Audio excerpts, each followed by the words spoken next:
L'émission Virage vous est présentée par IA Service aux concessionnaires. Vivez une expérience exceptionnelle d'achat de véhicules avec les meilleures protections offertes dans le domaine.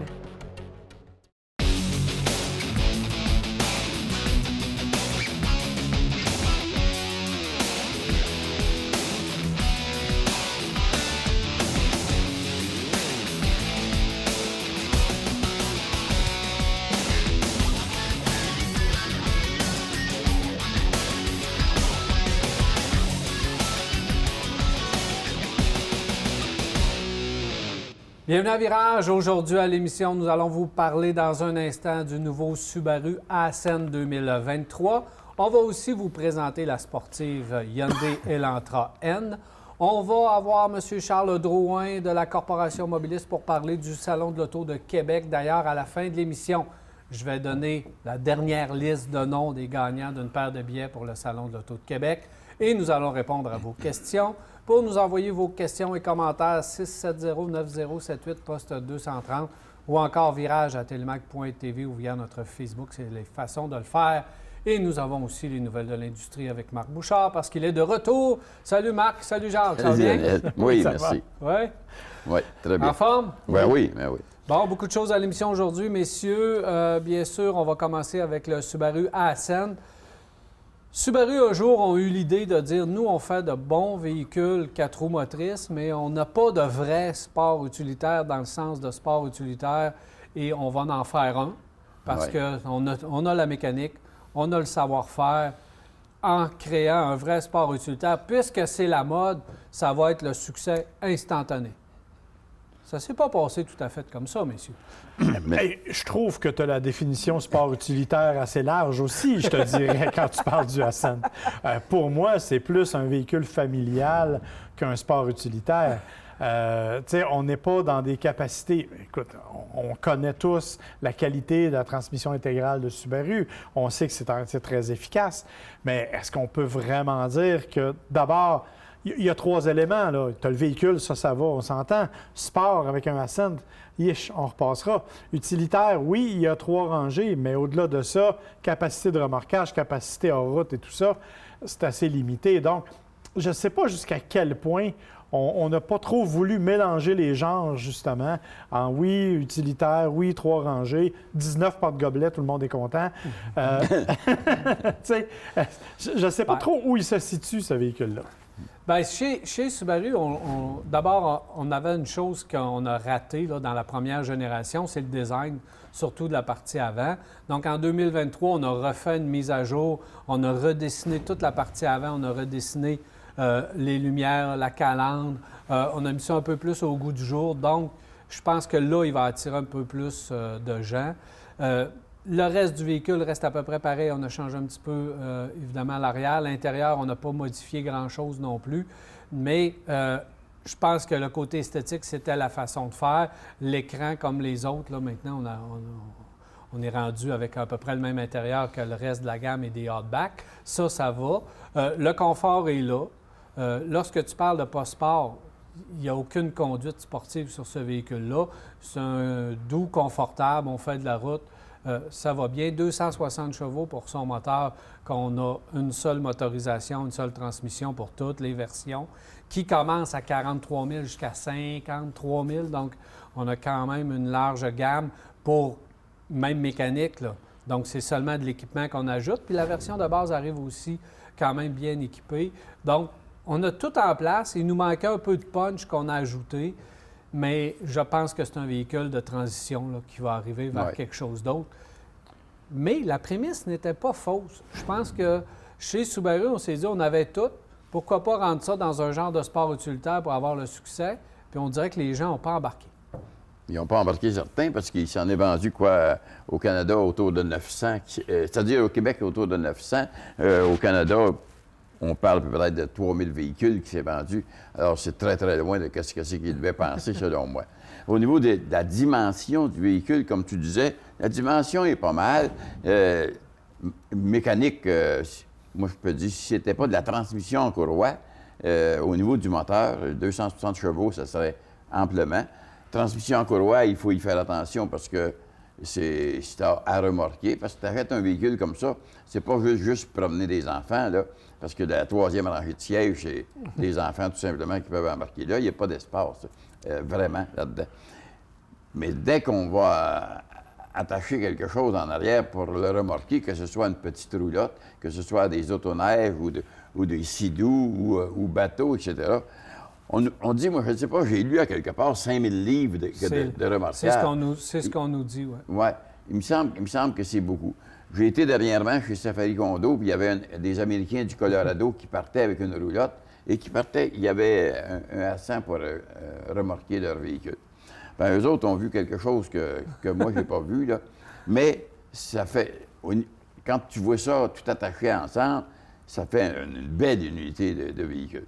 Alors, le véhicule, au niveau des sièges, au niveau des tableaux de bord, tout ça, c'est correct. C'est correct. Au niveau des places arrière aussi, moi, je trouve où ça se gâche, c'est la troisième rangée qui a à peu près pas sa place là. Et le coffre qui est d'une bonne dimension, quand tu ouvres le rayon arrière, c'est une caverne que tu viens de découvrir, mais c'est que le plancher ne peut pas être plat parce que les sièges arrière vont dans le plancher et ça fait une pente, un plancher qui n'est pas plat, tout simplement. Effectivement. Alors, ça ne s'est pas vendu fort probablement pour ça. Puis ici, entre autres au Canada ou au Québec, on parlait pour nous autres, là, on a un Subaru qui s'appelle Outback et qui fait un superbe travail. Même le Forester. Même le Forester. Fait un excellent travail. Moi, je pense que là-dessus, c'est ça le problème. C'est qu'ils sont allés se compétitionner eux-mêmes dans des créneaux où ils sont bons. Absolument. Le Outback, c'est excellent. Le Forester fait tout à fait le travail. Limite, dans beaucoup plus petit, le Crosstrek est un vrai utilitaire. Là, on a voulu trop étirer, à mon avis, et ça fait un véhicule qui n'a pas de personnalité. Il n'est pas inefficace. Au contraire, ça va bien. C'est super doux en conduite. Ça fait tout à fait le travail. Bon, à part la CVT, mais ça, chez Subaru, on commence à s'y faire. Là. Mais dans l'ensemble, puis l'intérieur, tu l'as dit, Daniel, on a modernisé l'habitacle pour une fois. Il était temps parce qu'on avait vraiment un vieux système. Mais au-delà de ça, c'est pas un véhicule qui fait tourner les têtes, c'est pas un véhicule qui t'attire les grandes passions, c'est un véhicule efficace, compétitif dans le prix, hein, parce qu'à ce prix-là, dans les trois rangées, on est tout à fait là, qui a un espace moyen, on parle de 500 litres à peu près d'espace de chargement avec les trois banquettes relevées. Donc, on a un véhicule qui fait tout bien, mais rien de très bonne façon. C'est ça. Il est excellent dans rien, il fait tout bien. Puis, on dirait qu'on est condamné avec nos familiales, ce qu'on appelait les station wagons à l'époque. Ouais, Donc, la Outback, c'est ça. Ouais. C'est un station wagon. Et on dirait qu'on n'est pas capable de s'en aller dans le vrai sport utilitaire du côté de chez Subaru parce que ce véhicule-là a comme compétition, tu sais, des gros joueurs. Là. On parle du Highlander chez Toyota, on parle du Pilote, du Passport chez Honda. Donc, Telluride et Palisade qui sont encore des plus féroces que les autres parce qu'au niveau prix, ils sont agressifs. Alors, la compétition fait très mal. Subaru ne sont pas capables d'arriver au niveau de la compétition, mais sont toutes seules avec la Outback dans le style familial.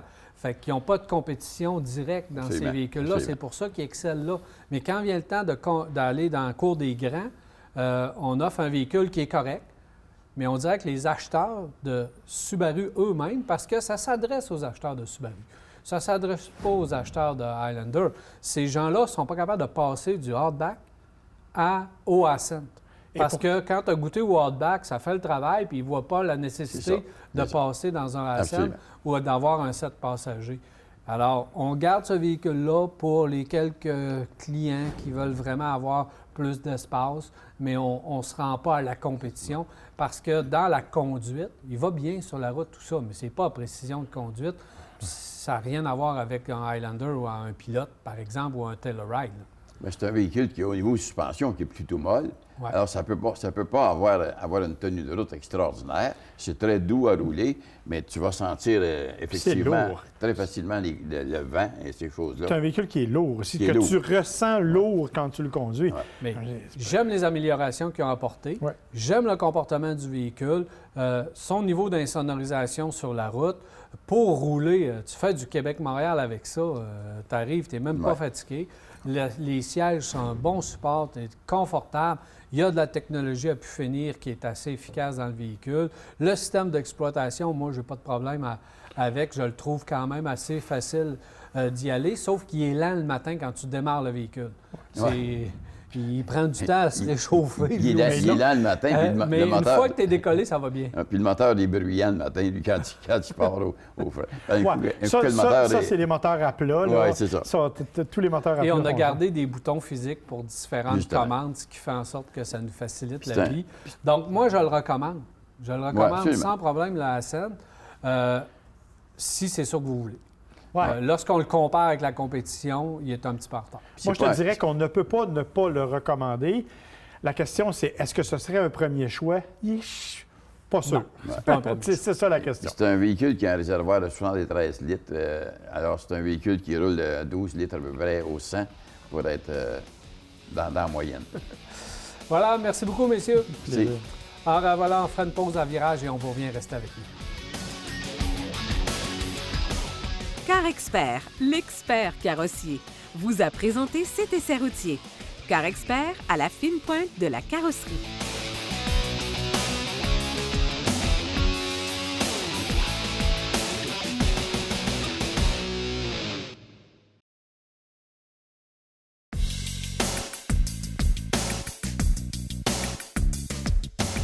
Ce segment d'émission vous est présenté par la Corporation Mobilis. Pour un emploi dans le domaine de l'automobile ou du camion lourd, pensez Corporation Mobilis.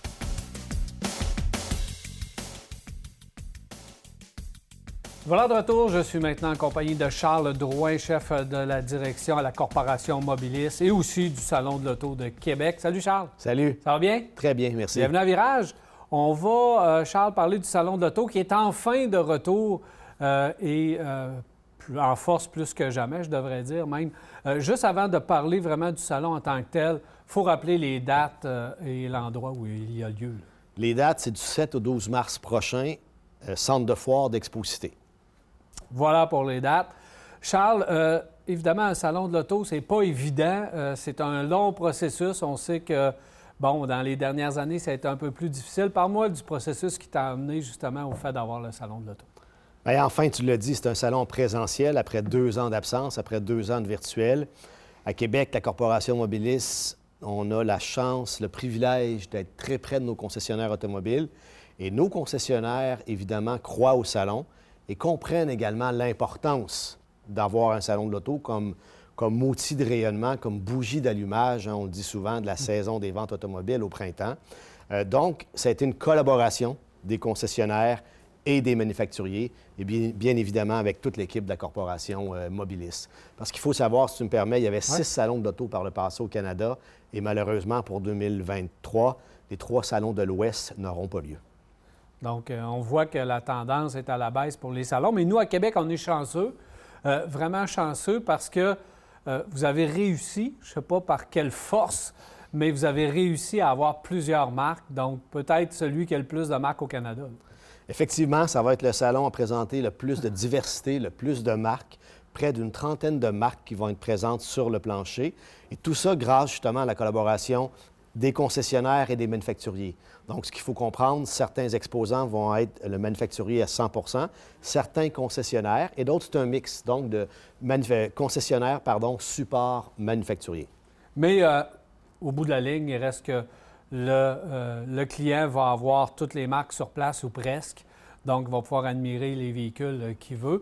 Vous avez aussi attiré des modèles de rêve, parce que c'est toujours le fun d'avoir des voitures exotiques là, qu'on ne peut pas s'offrir pour la plupart des gens, là, mais qu'on aime bien voir. Qu'on aime bien admirer, qu'on aime rêver en collaboration avec Automobile, etc. C'est une zone, c'est une première à Québec. On va présenter 11 voitures pour environ 32 millions de dollars, dont, entre autres, 2 Bugatti Chiron Pur Sport, le modèle vert. Il y en a eu seulement 60 de fabriqués dans le monde. C'est évalué à environ 6 millions de dollars. La Bugatti noire à 5,5 millions de dollars. 6 Ferrari, dont, entre autres, la fameuse La Ferrari qui va être présent. Également une 288 GTO évaluée à 4 millions de dollars. Mais sans oublier aussi modèle Aston Martin, Rolls-Royce, Porsche, modèle Singer, donc des modèles qui sont vraiment exclusifs. Fait que j'invite vraiment la population de Québec de venir rêver. C'est un privilège de pouvoir présenter ça à Québec. Et pour plusieurs personnes, c'est extrêmement rare qu'on va pouvoir voir ces voitures-là d'aussi près.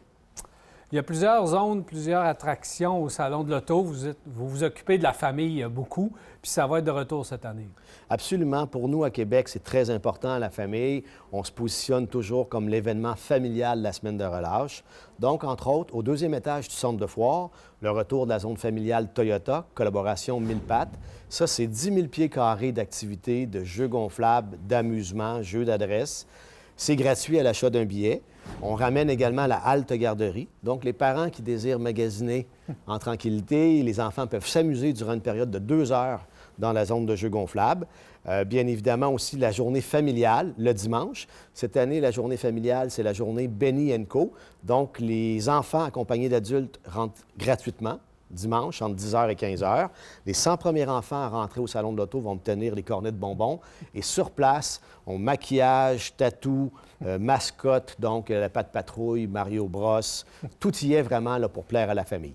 Sans compter, bien évidemment, l'ensemble des autres activités qu'on offre au Salon de l'Auto. Oui, c'est ça. Vous avez plein d'autres attractions là, au Salon. Je pense qu'il va en avoir pour tous les goûts.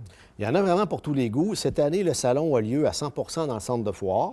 Donc, environ 75 de l'espace est dédié aux manufacturiers, aux concessionnaires, évidemment aux nouveautés automobiles. Et il y a un 25 qui, lui, est dédié aux activités. Parmi les activités, rapidement, une zone arcade. Donc, les gens viennent s'amuser avec les jeux vidéo, c'est gratuit. Zone de simulateurs de course, donc en collaboration avec Advanced Sim Racing, 2 simulateurs de course, mais de très, très haut de gamme.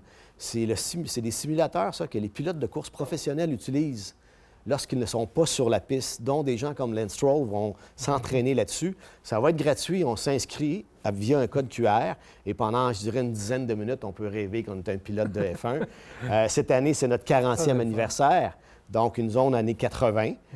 Également, une zone Corvette. C'est une première à Québec. 6 générations de Corvettes, dont, entre autres, la toute nouvelle 2023, le 70e anniversaire. Une zone de premiers répondants. Donc, camions de pompiers, voitures de police, autos de police. Les premiers répondants vont être sur place pour répondre aux questions. Bien évidemment, Lamborghini, qui est un incontournable aussi, année après année, va être présent avec environ 6 modèles. Et même rapidement, pour ceux qui ont vu le film de Harry Potter, La Chambre des secrets, donc la Ford Anglia qu'on voit dans le film, la réplique, va être sur place également. Wow! Ça en fait vraiment beaucoup. Et les gens vont aussi pouvoir essayer des autos? Oui. En collaboration avec CAA Québec, année après année, on ramène les essais de voitures électriques. C'est un parcours de 5,1 km à l'extérieur du centre de foire. C'est gratuit. Le principe est très simple. C'est premier arrivé, premier inscrit. Cette année, une dizaine de modèles disponibles pour les gens, dont, entre autres, la toute nouvelle Cadillac Lyriq, Bolt EUV, EV, la Kia EV6, le tout nouveau PHEV de Mitsubishi Outlander, même la nouvelle Nissan Ariya. Donc, vraiment une belle diversité de voitures. Justement, là, dans quelques voitures là, qu'on va avoir sur place, il y a quelques nouveautés intéressantes. Il y a des nouveautés super intéressantes. Premièrement, bon, je l'ai nommé la Cadillac Lyriq qu'on va pouvoir voir à Québec. Le tout nouveau Lexus RZ électrique. Chez Genesis, les 2 modèles électriques, donc le G80 et le GV70. Également chez Maserati, normalement, la MC20 qui va être présentée en primeur à Québec. Et le tout nouveau Tonale de Alfa Romeo également va être présent sur le plancher. Ça fait beaucoup de choses et vous faites tirer une voiture encore en terminant. Là. Les gens peuvent gagner une voiture. Oui, entre autres en collaboration avec Toyota. Donc, on fait tirer une voiture, une Prius Prime pour 2 ans en location. Et outre la voiture qu'on fait tirer, durant les 2 prochaines semaines du Salon de l'Auto, donc la semaine avant l'événement et la semaine de l'événement, c'est plusieurs dizaines de milliers de dollars en prix qu'on fait tirer, soit via nos partenaires médias et bien évidemment sur notre site Internet. Donc, on invite tous les téléspectateurs à venir sur le site, on s'inscrit et à tous les jours, il y a des prix qu'on fait tirer durant les 2 semaines avant et durant l'événement. Voilà, Charles, en terminant, on rappelle les dates du Salon de l'Auto de Québec. Salon de l'Auto de Québec, c'est du 7 au 12 mars. Centre de foire, Expo-Cité. Et juste avant le 7 mars, c'est le 6. Donc, c'est notre soirée bénéfice avant-première. On lève des fonds pour notre fondation Mobilis. Donc, on invite évidemment toute la population à venir vivre le Salon de l'Auto, je dirais, dans une soirée festive, mais vraiment très haut de gamme. Il reste des billets que Il les reste gens des peuvent billets. acheter? On peut se procurer des billets pour la soirée bénéfice directement via le site Internet du Salon de l'Auto. Merci beaucoup, Charles. Merci. Alors, voilà Charles Drouin, chef de la direction de la Corporation Mobilis. On s'arrête à Virage et on va revenir.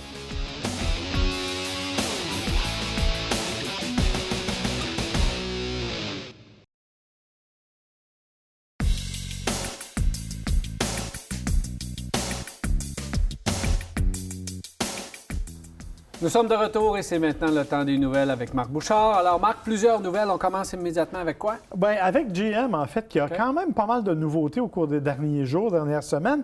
Entre autres, le Cadillac XT4, le petit VUS de la famille, qui a subi un changement quand même assez important. Bon, on va régler tout de suite. Il n'y a pas de changement mécanique. OK? On garde toujours le même moteur. C'est bien correct, ça. Ben je pense oui. que c'est efficace. C'est un Qu'est-ce qu'il y a, 4 cylindres là? turbo Le 2 qui est litres est bon. efficace, 2 litres, 235 chevaux. Pas eu de problème de fiabilité, pas eu de problème à aucun niveau. Donc, je pense que c'est un bon choix de le conserver. Bon, évidemment, c'est pas super puissant. Là, ça fait un 0-100 en 8 secondes à peu près. Là. Fait que Mais c'est on ne veut pas de la puissance dans Ben ce non. véhicule-là. On veut de l'économie puis on veut de la fiabilité. Exactement. Et ça, de ce point de vue-là, il n'y a aucun souci. Par contre, le changement, il est radical, surtout à l'intérieur. Oui, il y a la partie avant, mais à l'intérieur, on arrive vraiment avec un intérieur qui est proche de celui du Lyriq, entre autres. On met sur des écrans tactiles incurvés. On met sur, bien sûr, des commandes maximum. Donc, et un système audio 13 haut-parleurs. Hein? Je veux dire, pour un véhicule gros de même, Pourquoi pas? ça va sonner un peu. Alors, évidemment, c'est un changement quand même important. C'est une bonne chose. Autre élément, le système de gestion d'infodivertissement, c'est maintenant Android. Donc, on est quelque chose qui, théoriquement, devrait être plus stable et définitivement plus facile à utiliser que les anciens systèmes Cadillac. Ah, moi, j'avais C'était pas de amélioré, misère. là. Oui, ça s'était amélioré. Là. Ça Ouais, allait ouais. bien. Il est amélioré, mais il était quand même plus lent que la plupart des concurrents. Donc, on devrait augmenter la vitesse là-dessus. Bien sûr, là, mise à niveau par la voie des airs via le Wi-Fi, bon, tout ce qui vient avec maintenant les L'électronique. nouveaux systèmes électroniques. Donc, ce véhicule-là, c'est la façon pour GM, en fait, de célébrer le 6 ans du XT4, parce que ça fait déjà 6 ans que ce véhicule-là est vendu. Bon, je pense qu'il était temps. Puis bien sûr, bien, on amène toutes sortes aussi de qualités de finition différentes, là, avec là, de la fibre de carbone, par exemple, dans les versions les plus élevées, là, luxe. Donc, on veut C'est vraiment... pas vraiment nécessaire, la fibre de carbone sur un véhicule. Non, mais en fait, ce qu'on veut certain. vraiment donner, c'est le problème du XT4, en fait, c'est qu'on n'est pas capable d'aller chercher la clientèle qui va se tourner habituellement vers BMW ou Mercedes. Donc, on essaie vraiment d'augmenter le niveau de luxe et le niveau de fonctionnalité pour être capable d'attirer une clientèle de jeunes professionnels qui ont Je des pense que c'est le Q3 qui est son principal rival, mais au Ouais, niveau mais- prix, parce qu'ils sont agressifs, Cadillac, là, au Ouais. niveau de la location, court terme, entre autres, sont très agressifs. Les taux d'intérêt, on fait un bon travail pour offrir un paiement quand même assez bas. Mais le problème de Cadillac, c'est pas les véhicules, c'est la mise en marché. Oui, ça a Depuis toujours, on aurait dû avoir des bâtisses indépendantes à côté, un système de vente indépendant. Il me semble que ça attirerait davantage cette clientèle-là. Mais bon, le véhicule, rien à dire. Rien à dire. Puis aussi, leur gros rival, bien, c'est le GLB chez Mercedes, hein, qui est venu chercher pas mal de monde dans Ouais, cette mais- clientèle-là. Regarde ce véhicule-là, puis le GLB, il a besoin d'une petite mise à jour. Moi, honnêtement, moi, je préfère le Cadillac. C'est Ah pas ce ouais. que je te dis. Mais je te dis qu'au niveau de Q3 l'image, GLB, on voit que c'est dans cette... C'est ça, le exactement. nouveau X1 chez BM. c'est aussi quelque chose. là. Oui, oui, on l'a aimé ici. Là. Effectivement. Buick encore, GX, hein, c'est un véhicule aussi chez Buick qui a été renouvelé. Tu regardes la partie avant, Hey, je le trouve beau. moi. ah, il est magnifique. Ils ont vraiment fait un beau travail. Ils l'ont d'ailleurs présenté à Toronto au salon, là, sans faire de grands flaflas avec parce qu'ils l'avaient dévoilé ailleurs. Mais comme tu le vois, nouvelle façade avant. Encore une fois, pas de changement au niveau mécanique. On est encore dans le même moteur, entre autres, la même plateforme que le Trailblazer notamment. Sauf que vraiment, la partie avant s'inspire un peu du Buick Wildcat. Vraiment le fameux Buick là, qui a été présenté, entre autres, au Salon de Montréal, le concept particulier. Un peu du Blazer aussi, quand on regarde les phares avant. Donc, on est vraiment dans un autre monde. Et encore une fois, bien, évidemment, on met sur un intérieur qui est refait, ce qu'on appelle le cockpit virtuel. C'est la grande mode. Donc, on peut aménager l'intérieur, des écrans incurvés, des écrans tactiles, nouveau système d'infodivertissement. On abandonne, par contre, le 1,2 litres. On arrive juste avec le 1,3, qui n'est pas de mauvaise affaire là, du côté de ce moteur-là. Le 1,2 a peut-être moins de popularité, surtout pas nécessairement d'intérêt. Bon, je ne voulais pas dire ça comme ça, mais... Alors là, je pense que d'abandonner ce moteur-là, c'est super intéressant. Absolument. Beau petit véhicule. Beau petit véhicule. Parlant moteur, encore GM qui a confirmé qu'ils étaient pour fabriquer des moteurs électriques en Ontario, à St. Catharines, en Ontario. C'est intéressant parce que c'est des moteurs qui vont servir, entre autres, bien sûr, tu t'en doutes, à toute la base Ultium, là, tout ce qui s'en vient. Mais la raison pour laquelle on l'installe à St. Catharines, en Ontario, c'est parce qu'on est près d'Ingersoll, qui est l'usine où sont fabriquées les camionnettes, les Bright Drop. Les camionnettes commerciales, et c'est donc probablement cette usine-là qui va alimenter, bien sûr, les véhicules commerciaux, les fourgons commerciaux. On parle quand même, écoute, on estime que GM va construire 1 million de véhicules électriques au Canada et aux États-Unis au cours de la prochaine année, des 2 prochaines années, et ça fait partie de ce plan-là, bien entendu. On dit qu'il va y avoir 50 000 fourgonnettes Bright Drop qui vont être alimentées par l'usine canadienne. Excellente nouvelle. On conserve les emplois chez nous et on développe l'expertise, ce qui est en soi une très bonne chose. Ça fait longtemps que j'en parle, ça fait longtemps que je le dis, puis même ici au Québec, on dort dans le chloroforme parce que nos gouvernements n'arrêtent pas de parler de véhicules verts, n'arrêtent pas de parler de véhicules électriques. On met des objectifs irréalistes, d'ailleurs, et irréalisables. Puis on ne fait pas les démarches nécessaires pour tout aller chercher le travail, tout aller chercher cette expertise-là. On commence à le faire avec GM, on commence à le faire, mais on est vraiment en retard sur le reste du monde entier qui, eux, réussissent par je ne sais pas quelle façon d'aller chercher des usines, d'aller chercher des plans d'assemblage. Et nous, ici au Québec, on a de l'électricité, on a le territoire, en plus, on a de l'espace, puis on n'est pas capable d'aller les chercher, puis on a... Notre énergie est verte ici au Québec. Oui, effectivement. Il faut réussir à dire, hey, on a de l'énergie verte, vous allez produire vos véhicules avec de l'énergie verte, venez-vous-en ici, puis ça va créer de l'emploi pour nous, puis de bons emplois. Puis tu vois, Volkswagen vient de confirmer qu'ils voulaient avoir une usine en sol canadien, mais ils ont confirmé que ce ne serait pas au Québec, ce serait en Ontario. Alors, regarde. On est effectivement... L'industrie automobile est en Ontario. Il faut quand même souligner une initiative qui s'appelle Project les Arrow. bottines qui ne suivent pas les babines, là, nous, ici, nos gouvernements, c'est exactement ça qui se passe. Bien, moi, je souligne l'initiative, cependant, de Project Arrow. On en a déjà parlé. Là. C'est un groupe de fabricants qui ont construit une voiture électrique, pas pour construire la voiture électrique, mais pour montrer leur savoir-faire aux grands manufacturiers, en espérant que ça va amener des retombées. Ça a été présenté un peu partout, dont à Toronto. On va espérer que ça va donner des fruits, mais il n'y a pas beaucoup d'entreprises québécoises qui sont impliquées là-dedans. Mais nos gouvernements sont bons pour aller chercher placer des objectifs ou aller faire un malus sur des véhicules haut de gamme pour aller chercher plus d'argent. Ça, on réussit toujours à trouver un moyen pour faire ce genre de choses. Mais lorsque vient le temps de pouvoir créer vraiment des emplois et d'aller chercher de l'industrie, on n'est pas capable. Parlant de voitures électriques, parce que bien sûr, on est là, tu t'en doutes, la Hyundai a annoncé le prix de la Ioniq 6 aux États-Unis. Et intéressant parce que c'est de 42 000 à 57 000 US, me diras-tu. Par contre, ce qui est surtout intéressant, c'est que c'est moins cher que la Ioniq 5. Bien, ça, c'est étonnant. Ça, c'est vraiment la partie. C'est pour ça que je ne parle pas normalement des prix à l'émission, mais là, je trouvais que c'était vraiment particulier parce qu'on a effectivement ça.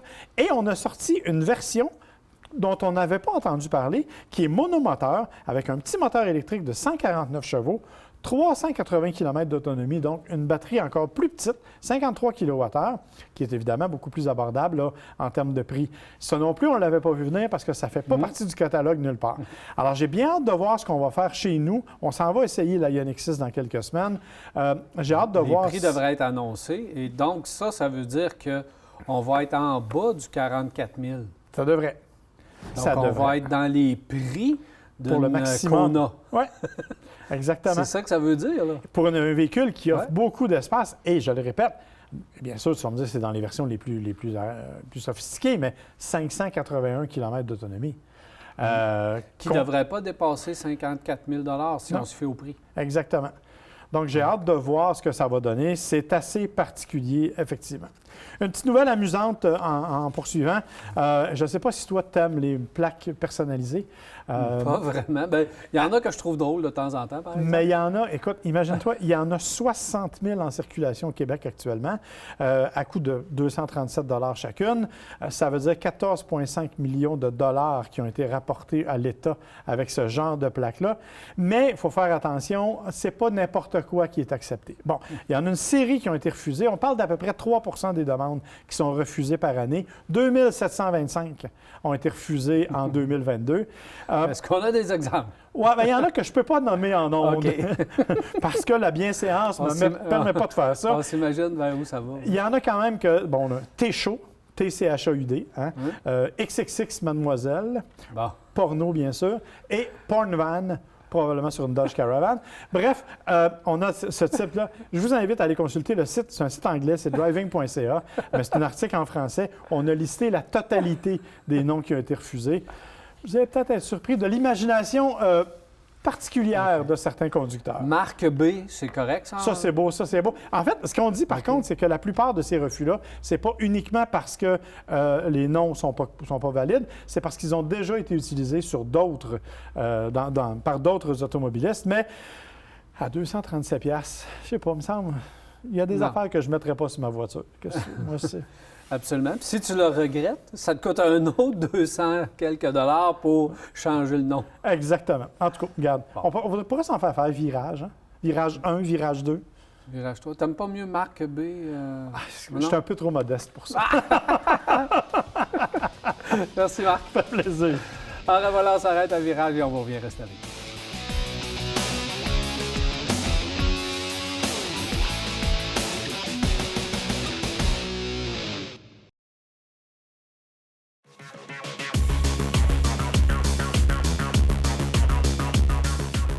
J'ai avec moi la Hyundai Elantra version N. Avant de vous parler du véhicule, un petit peu vous parler de la version N, puisque Hyundai ont lancé il n'y a pas tellement longtemps une division hautement sportive de ces véhicules. Donc, on voulait avoir des véhicules avec beaucoup de performance, des véhicules capables de faire de la piste. On les appelait les N. On a décliné avec les N-Line, N-Line étant davantage une apparence sportive qu'autre chose. Mais si on veut avoir de la haute performance, on veut faire de la piste, on veut s'amuser, la vraie sportive, bien, il faut aller avec les pur sang, il faut aller avec les versions N. On a eu la Veloster que j'ai beaucoup aimé, la Kona, un peu la Sonata maintenant. Donc, on travaille un petit peu avec nos N-Line et nos N à gauche et à droite du côté de chez Hyundai. Moi, la Veloster, c'était ma préférée. J'aimais vraiment cette voiture-là. Et là, on arrive avec l'Elantra. Et qu'est-ce qu'on a fait sur l'Elantra? Bien, il faut commencer par la plateforme parce que, évidemment, lorsqu'on veut une voiture très sportive, étant donné que l'Elantra, c'est une très bonne compacte, mais c'est quand même une voiture du peuple, si on veut, donc une voiture pour la route de tous les jours. Pas une voiture faite pour la piste, doit avoir des moteurs très haute performance. Alors, on a dû retravailler justement cette rigidité de plateforme. Donc, on a placé des éléments de renfort un petit peu partout dans le véhicule. Le plus visible, c'est dans le coffre en arrière où vraiment, si on veut prendre les courbes, on a besoin de rigidité et on voit très bien qu'on a fait un bon travail de ce côté-là. Sur le reste de la carrosserie également, on a dû travailler beaucoup du côté de chez Hyundai. Si on regarde un petit peu d'abord sa présence avant, on voit l'immense calandre. On veut une sportive qu'on reconnaît. Bien, je pense qu'on a fait le travail de ce côté-là. Vous aimez ou vous aimez pas? Moi, j'aime un peu moins. Mais quand même, ça reste fonctionnel ce qu'on a fait en avant parce qu'on avait besoin de beaucoup d'air pour, évidemment, le moteur et aussi les freins. Alors, on a fait le travail de ce côté-là. On a mis la ligne rouge aussi distinctive dans le bas du véhicule pour démontrer qu'on a une voiture très sportive. Et on a géré l'air sous le véhicule beaucoup. Et on le voit très bien avec le diffuseur arrière pour éviter la turbulence. On a aussi un aileron fonctionnel. On n'a pas poussé l'aérodynamisme à outrance parce que ce n'est pas une voiture de 300 km/h, mais quand même, on a voulu une voiture stable à haute vitesse et c'est le travail qu'on devait faire. De ce côté-là, on a fait un très bon travail. Et lorsqu'on a une sportive, bien, regardez les pneus. On n'a pas encore fait le travail à moitié du Michelin Pilote Sport. Donc, on n'a pas placé des pneus bas de gamme sur le véhicule. On voulait avoir une tenue de route. Bien, on a fait le travail. On a fait le travail avec le système de freinage aussi, les disques qui sont beaucoup plus gros et la suspension qui, elle aussi, n'est pas seulement renforcée ou une suspension renforcée. C'est une vraie suspension sport ajustable à différents niveaux préprogrammables également. Alors, tout est en place pour vraiment avoir une bonne sportive. Mais qu'est-ce qui se passe sous le capot? C'est le 2 litres qu'on a réservé, turbo, 276 chevaux, beaucoup de performance. Il est accouplé à une boîte manuelle à 6 rapports, très sportive. Pas la plus sportive de l'industrie, mais qui passe quand même très bien les rapports, ou encore une double embrayage spécifiquement calibrée pour les versions N.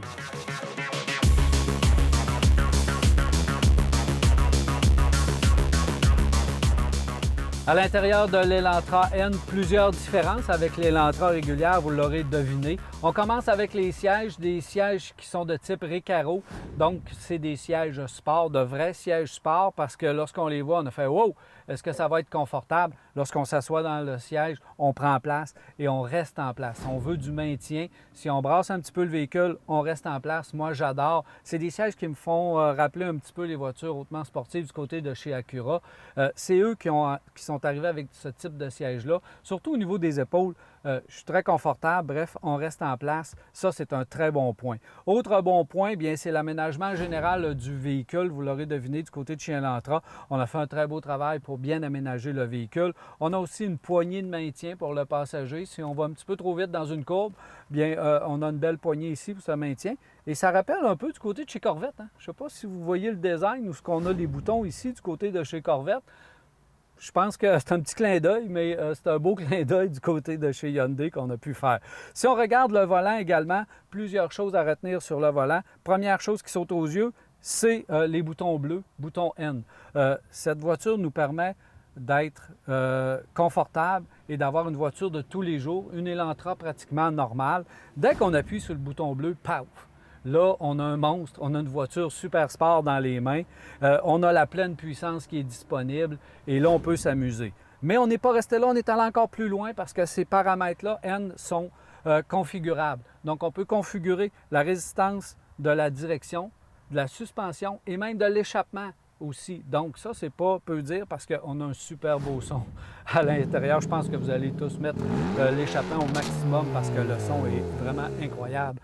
On a travaillé sur le son et ça paraît du côté de chez Hyundai. Ça, c'est un gros bravo. On a aussi un bouton où on peut configurer, lui, le Rave Match en anglais, mais c'est le bouton où on a la révolution moteur avec le bon rapport de vitesse. Ça aussi, dans les voitures sportives, ça nous permet d'avoir un meilleur contrôle. Petit point sur la configuration que je veux vous dire, c'est surtout du côté de la suspension. Selon votre type de conduite, selon ce que vous aimez, jouez avec ces paramètres, configurez-les parce que vous pouvez avoir une voiture qui passe de gauche à droite. Là, vous allez avoir une voiture qui est vraiment selon vos propres paramètres. Puis ça, encore une fois, c'est un autre bon point du côté de chez Hyundai. Ça, je vous le conseille. 279 chevaux, ça s'exploite très, très bien. On a un différentiel à glissement limité qui nous permet d'avoir des accélérations vraiment en ligne droite et d'avoir un parfait contrôle du véhicule. C'est encore un autre point où, du côté de chez Hyundai, on voulait démontrer qu'on est capable de faire des voitures hautement sportives. Et ça, c'est un point majeur. Autre chose aussi à l'arrière, on ne veut pas de passagers. On n'en veut pas. Il n'y a pas de vide-poche, il n'y a pas de prise USB, il n'y a pas rien à l'intérieur. La banquette est à peu près plate à l'arrière, donc on ne veut pas vraiment avoir de passagers à l'arrière. On veut piloter notre voiture. C'est ce qu'on a décidé de faire du côté de Hyundai avec l'Elantra. Alors, très bon point pour l'intérieur du véhicule.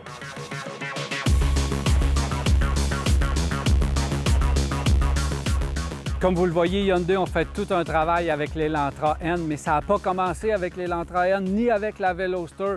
Hyundai ont démontré leur sérieux en lançant un programme de course automobile. On a réussi à lancer des véhicules dans chacune des catégories. On n'a pas gagné partout, mais au moins on est allé chercher de la crédibilité et on a pu faire la promotion de nos voitures hautement sportives. On a pris de l'expérience et on a transposé cette expérience en course automobile sur des voitures de tous les jours. L'Elantra N en est la preuve. D'ailleurs, chacune des voitures N qu'on nous sort est impressionnante. Mais ce qui est le plus impressionnant, c'est le prix, 39 000 $. C'est vraiment la voiture la plus sportive qu'on peut aller chercher dans le segment pour ce prix.